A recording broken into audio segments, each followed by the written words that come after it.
대한민국 근현대사를 성경적 세계관으로 알리고 전하는 대한역사문화원의 한국 근현대사 바로 알기 특강입니다. 조선에 온 선교사 5번째 이야기. 대한민국 구석구석에 스며든 선교사들의 흔적. 지금부터 시작합니다. 오늘은 대한민국 구석구석 남아있는 선교사들의 흔적을 정리해 볼까 합니다. 아, 이런 것까지 선교사들이 했다고? 생각하게 될 이야기들이 있으니 집중해 주세요. 선교사들의 사역은 복음, 교육, 의료에만 국한되지 않습니다. 사실 대한민국의 정치, 경제, 그리고 예술과 체육을 포함한 문화 깊숙이 선교사들의 손길이 숨겨져 있습니다. 아, 농업에도 그 흔적들이 있네요. 예를 들어 대한민국의 정치 체제인 자유민주주의도 선교사들로부터 전해졌죠. 피아노를 처음 조선에 소개한 것도 선교사였고, 적어도 1892년 이전에는 조선에 사과가 없었다는 것을 아시나요? 미 북장로의 소속 선교사인 스웰렌 선교사가 사과 재배에 성공하면서 조선 사람이 사과를 맛보게 되었답니다. 선교사들은 거대한 것부터 아주 사소한 것까지 자신들이 소중하게 여기고 가치 있다고 생각하는 것들을 조선에 아낌없이 전달했습니다. 우리가 외국의 책들, 특별히 서양의 책들을 불편함 없이 우리말로 읽게 된 것은 언제부터일까요? 1882년입니다. 바로 한글로 성경이 번역된 때부터입니다.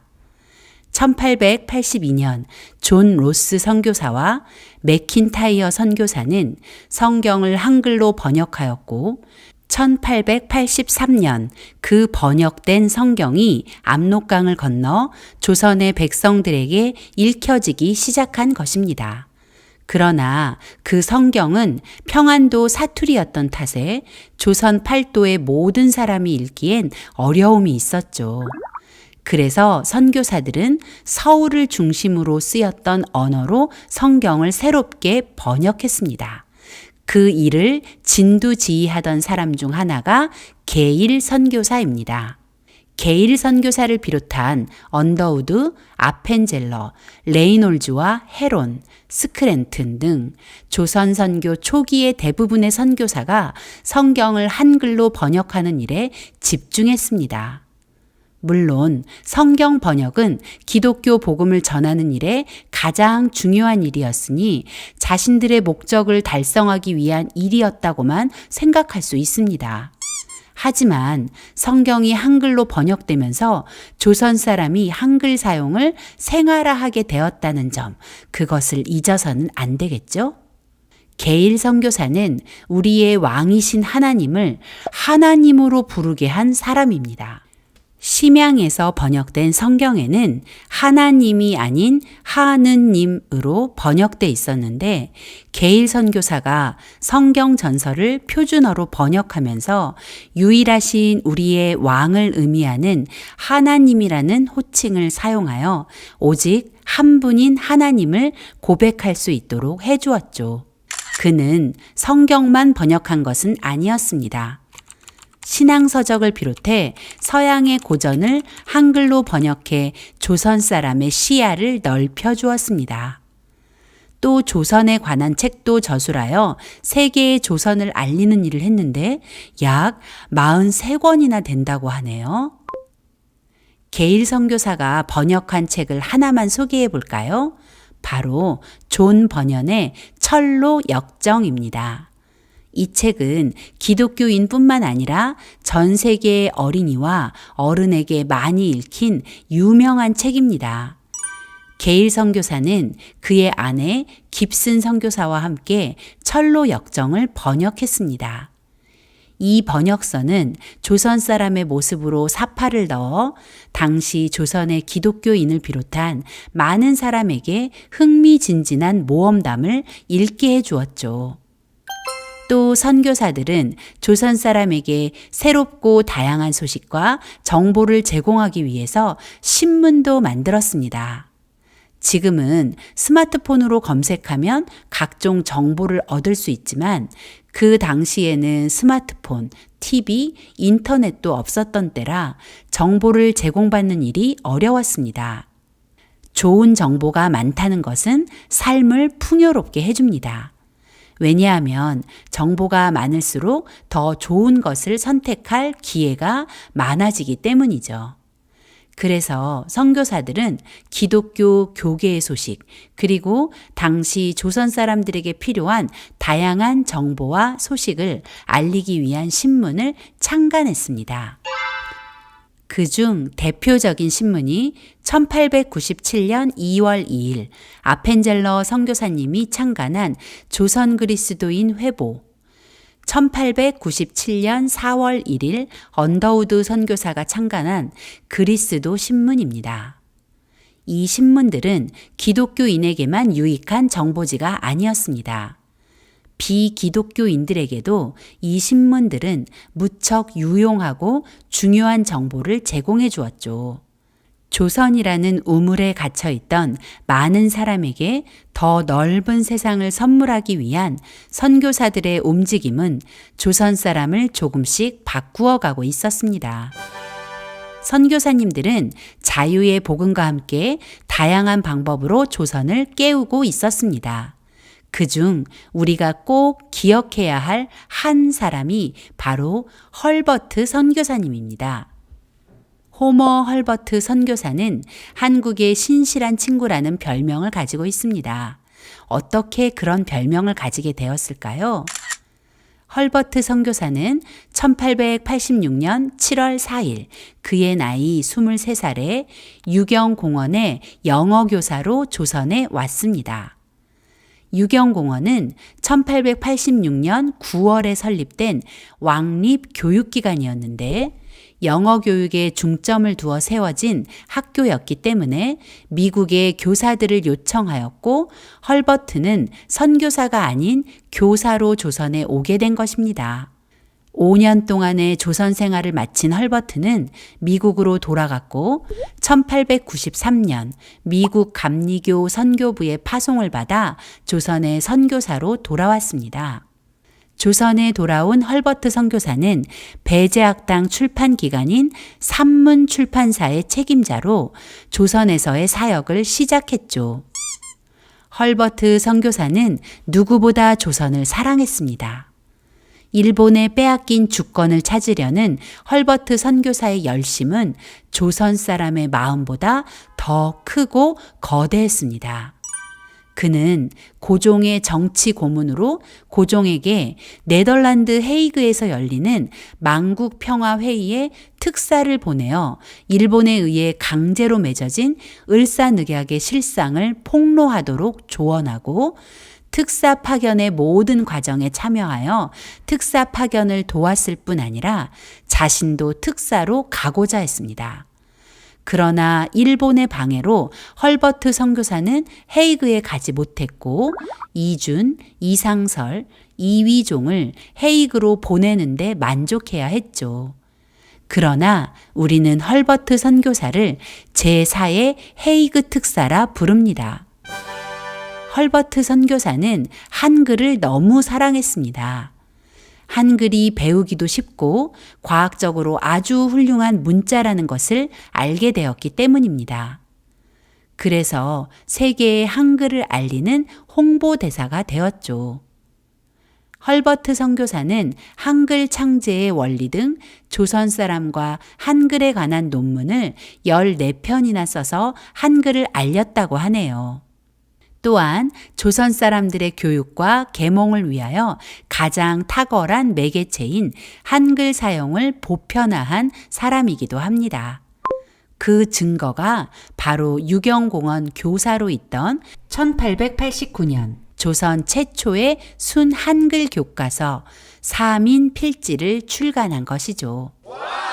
세계 지리, 각 나라의 제도, 천체에 대한 이야기를 담은 3인 필지는 161쪽에 한자가 하나도 없는 우리나라 최초의 순 한글 교과서입니다. 한글을 천시하던 당시에 순 한글 교과서를 집필하여 한글의 우수성을 부각시키고 한글 천시 분위기를 반전시켜 오늘 우리가 그 혜택을 누리고 있는 것입니다. 헐버트는 한글 맞춤법과 로마자 표기법 등 한글의 실용적인 연구에 앞장서 한글 띄어쓰기와 문장 부호를 도입하도록 주시경에게 도움을 주었습니다. 뿐만 아니라 헐버트는 산문 출판사를 운영하면서 최초의 순 한글신문, 독립신문과 성경, 전도문서 등 다양한 한글 서적을 발간하여 한글 사용을 확대했고 신지식을 전파하고 기독교 신앙의 향상과 확산에 기여하며 주시경과 같은 탁월한 한글 학자를 배출하게 된 것이죠. 헐버트는 한글의 우수성을 해외에 소개할 뿐 아니라 조선 사람이 스스로 한글 사용을 생활화하고 그 우수성을 자각하게 만들었다는 것이 중요합니다. 헐버트 선교사는 문화예술에도 관심이 많았는데 그 예로 한국의 소리음악이라는 논문을 통하여 아리랑을 세계 최초로 5선 악보에 체보하여 오늘 대한민국 하면 떠오르는 노래로 세상에 알려지게 된 것입니다.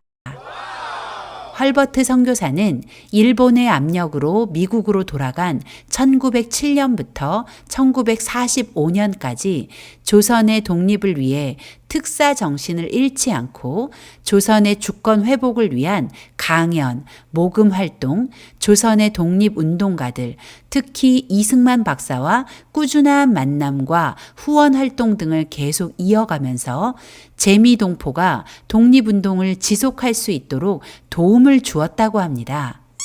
특히 을사늑약을 체결하게 한 시어도어 루즈벨트 대통령과 10년이 넘도록 끈질기게 공개적 설전을 벌이며 기고를 반복하여 마침내 루즈벨트가 임종할 때 내가 조선을 일본에 넘겼다라고 고백하게 했다고 하네요. 헐버트 선교사는 성경의 가르침대로 하나님을 사랑하고 사람을 섬기는 일을 생각에만 그치지 않고 실천한 독립운동가였습니다. 1949년 8월 15일 건국절을 맞이하여 대한민국 이승만 대통령은 헐버트 선교사를 대한민국으로 초청했습니다. 1949년 7월 29일 헐버트 선교사의 나이 86세에 드디어 그가 그토록 소원하던 독립된 나라 자유민주공화국 대한민국 땅을 밟았습니다. 헐버트가 그토록 소원하던 기도의 응답을 하나님께서 현실로 보여주시는 순간이었죠.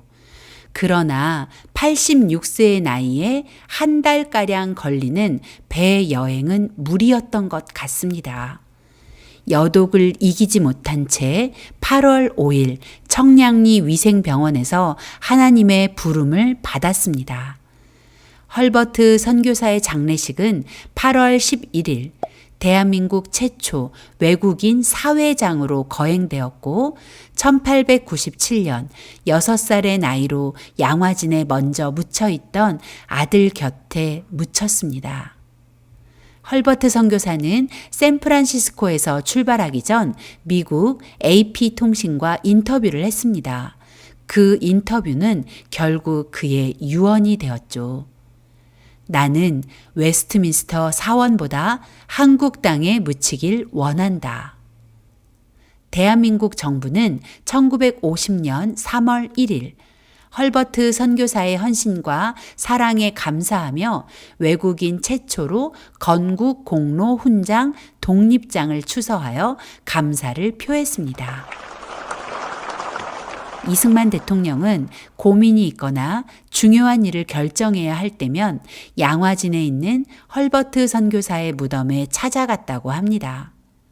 두 사람은 서로를 동지로 여기며 우리나라 독립을 위해 서로를 격려하던 오랜 친구였습니다. 그 외에도 많은 선교사가 조선 땅에 왔고 조선을 사랑하고 조선을 위해 헌신했습니다. 루비 캔드릭 선교사 역시 그들 중 한 사람입니다. 루비 캔드릭 선교사는 1907년 교사로 조선에 왔습니다. 안타깝게도 그녀가 사역을 시작한 지 9개월 만에 맹장염으로 주님의 부름을 받았습니다. 양화진 루비 캔드릭 선교사의 묘비에는 그녀의 유언이 남아 있습니다. 만일 나에게 바칠 수 있는 1000개의 목숨이 있다면 그것을 모두 한국을 위해 바치렵니다. 루비 캔드릭 선교사는 자신의 죽음을 직감이라도 한 것처럼 부모님께 이런 편지를 보냈습니다. 사랑하는 아버지, 어머니, 이곳 조선 땅은 참으로 아름다운 곳입니다. 모두들 하나님을 닮은 사람들 같습니다. 선한 마음과 복음에 넘치는 열정으로 보아 아마 몇십 년이 지나면 이곳은 예수님의 사랑이 넘치는 곳이 될 것 같습니다. 그러나 한편에서는 탄압이 점점 심해지고 있습니다. 그저께는 예수님을 영접한 지 일주일도 안 된 서너 명이 끌려가 순교했고 토마스 선교사와 제임스 선교사도 순교했습니다. 선교 본부에서는 철수하라는 지시가 있었지만 대부분의 선교사들은 그들이 전도한 조선인들과 아직도 숨어서 예배를 드리고 있습니다. 그들은 모두가 순교할 작정인가 봅니다. 오늘 밤은 유난히도 고향으로 돌아가고 싶습니다. 외국인을 죽이고 기독교를 증오한다는 소문 때문에 부두에서 저를 끝까지 말리셨던 어머니의 얼굴이 자꾸 제 눈앞에 어른거립니다. 아버지, 어머니, 어쩌면 이 편지가 마지막일 수도 있습니다. 제가 이곳에 오기 전 뒤뜰에 심었던 한 알의 씨앗이 이제 내년이면 온 동네가 꽃으로 가득하겠죠? 그리고 또 다른 씨앗을 만들어 조선 땅에는 많은 꽃이 피고 그들도 여러 나라에서 씨앗이 될 것입니다. 저는 이 땅에서 저의 심장을 묻겠습니다. 바로 이것은 제가 조선을 향해 가지는 열정이 아니라 하나님께서 조선을 향해 가지신 열정이라는 것을 알게 되었습니다. 어머니, 아버지, 사랑합니다. 루비 캔드릭 선교사는 얼마든지 돌아갈 수 있었습니다. 그리고 그녀가 집으로 돌아갔더라면 그녀는 결혼도 하고 아이도 낳으며 행복하게 지냈을지도 모릅니다. 그러나 그녀는 조선을 위해 자신의 목숨을 기꺼이 바치기로 결심했습니다. 조선을 사랑했기 때문이죠. 우리는 우리를 위해 희생한 선교사들에게 큰 빚을 지고 있다는 것을 잊지 말아야 합니다. 선교사들은 이런 것까지 조선에 선물해 주었습니다. 바로 스포츠와 음악입니다. 우리가 즐기는 스포츠를 조선에 소개한 사람이 선교사들이랍니다. 요즘 다시 야구 열풍이 불고 있죠? 홈에서 출발해 다시 홈으로 들어오는 경기, 신나고 재미있는 야구. 야구를 처음 조선에 소개한 사람은 황성 YMCA 미국인 총무로 사역하던 미 감리회 선교사 필립 질레트입니다. 그는 야구뿐 아니라 농구도 조선에 소개했죠. 질레트 선교사는 YMCA 야구단과 농구단을 만들어 조선 젊은이에게 즐거운 스포츠 세계를 맛보게 해 주었습니다. 손흥민, 김민재, 이강인, 우리는 이 선수들의 이름만 들어도 박수가 저절로 나옵니다. 우리나라를 넘어 세계적 스타들이 된 이들의 종목은 축구죠. 대한민국을 자랑스럽게 만든 이 선수들이 하는 축구도 역시 선교사가 소개했다는 사실.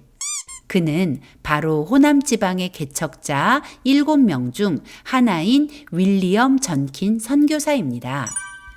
이상화, 김연아, 곽윤기, 김아랑. 이들은 종목은 다르지만 모두 얼음 위에서 스케이트를 신고 대한민국의 이름을 빛나게 한 선수들입니다. 특히 쇼트트랙은 대한민국이 넘사벽이라는 것 다 아시죠? 이렇게 대한민국을 빛내주는 스케이트, 역시 레이놀즈 선교사가 처음 조선에 들여왔죠. 그뿐일까요? 조선의 클래식 음악을 처음 소개하고 클래식 밴드를 만든 것도 선교사 말스베리입니다. 그는 평양 숭실학교와 평양 외국인학교에서 음악을 가르치며 클래식을 알렸죠.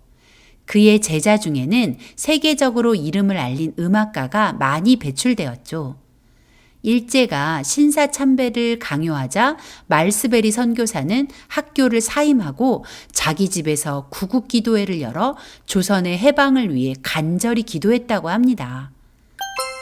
1884년부터 1945년까지 하나님의 명령에 순종하여 복음의 씨앗을 가져온 선교사는 1529명이나 됩니다. 그 복음의 씨앗은 잘 자라 열매를 맺었고 이제 대한민국은 전 세계에 선교사를 파송하는 나라가 되었습니다.